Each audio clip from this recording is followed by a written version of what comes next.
There's a good reason why you should go back and look at your own images, a year in review. Let's talk about it.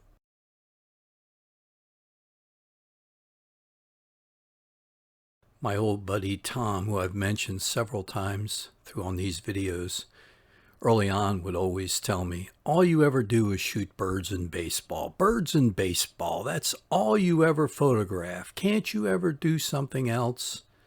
Well, for a long time, that was true. I did like getting up early in the morning and photographing birds around the lake that I still live by, and I loved going out to spring training and shooting baseball. Unfortunately, spring training has changed so much with a lot more security and a lot more netting, and even before the games start on the backfields, they don't really let you wander around and make you feel welcome to want to go back and just enjoy spring training. So over the last few years, probably starting because of COVID, but I really haven't gone back to photograph baseball that much. However, there are a couple of images from baseball that'll be in this year in review because they're of my grandkids playing baseball. But we'll have some others as well. One of the reasons to go back and review your images throughout the year is to take a look at what lenses you used. And I ended up using this Tamron 70-300 lens far more than I thought I did throughout the year. This was one of the very first images I took in 2024. This hawk showed up in my yard about 2-3 days in a row. And I do have an image of him up in a tree with a snake in his mouth. However, I preferred to show you this portrait-looking photograph of the hawk. One area of photography I focused on a little bit more in 2024 was infrared.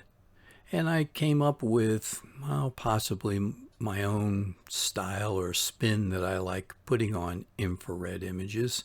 And this just happens to be one that I took in early January. Next up is a collection of bird images all shot with a Z8 and that Tamron 70-300 lens. And it really did surprise me how many keepers, or let's say more favorites, I ended up using for this video that were shot with the Tamron 70-300 as opposed to the Nikon 24-120, which I really thought I had more keepers with the Nikon lens. So going back and looking and finding out that no, in fact, I had more with the Tamron really surprised me. So in 2025, I'll probably start carrying that one a little bit more than the 24-120. April rolled around, and instead of going to spring training, I would spend Saturday mornings going to my grandkids' t-ball and coach pitch. And these were two of my favorite images from this past April of them playing baseball. The month of May came along and we took our big trip to Iceland. And yes, I took a couple of the iconic shots that you're almost obligated to take when you go to Iceland. However, one of the things that I wanted to show, or at least again in reviewing the images, maybe I wasn't doing it consciously, was I wanted to show how vast and open the country is, other than if you're in Reykjavik. However, I also wanted to show, in a way, how things can just decay and no one pays much attention to it. However, if you ever get a chance to go to Iceland, I would wholeheartedly say yes, you should go. It's an incredible country. I loved photographing in Iceland, and every one of these images was taken with a Z8 and the Nikon 24-120, except for Kirkafell and Kirkafoss, the waterfall there with the mountain. And that was done with a panorama with the Nikon 20mm. I want to say it was 6 or 7 images stitched together. However, for the most part, I used the 24-120 for at least 90% of the images that I took on that journey. And I've discovered that the 24-120, for a landscape lens anyway, is a great landscape and a great travel lens.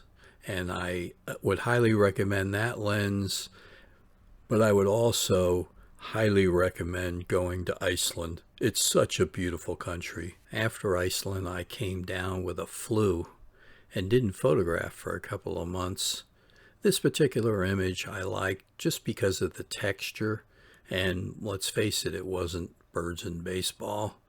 The next one of my grandson, I threw it in there because it was such a struggle. He did not want to pose for a photograph. He did not want his photograph taken, but the light was so good coming through that window that I just had to take that image.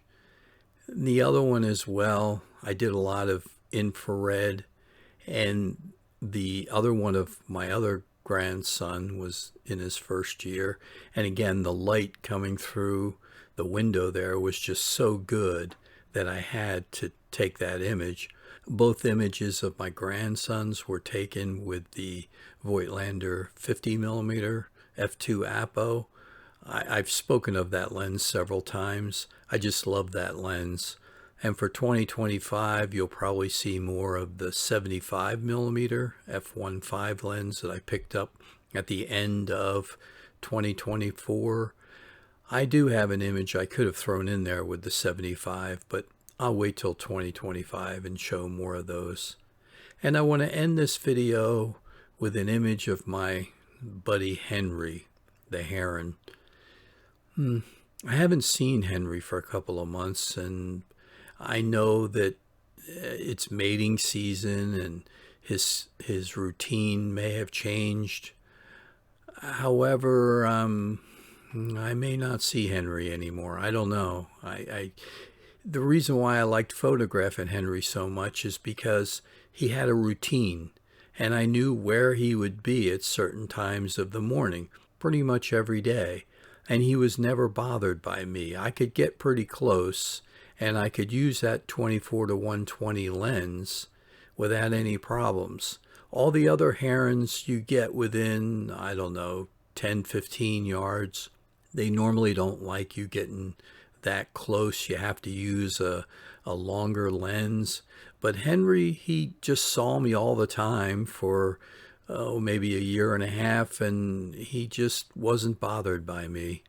So I hope 2025 I'll be able to find Henry again.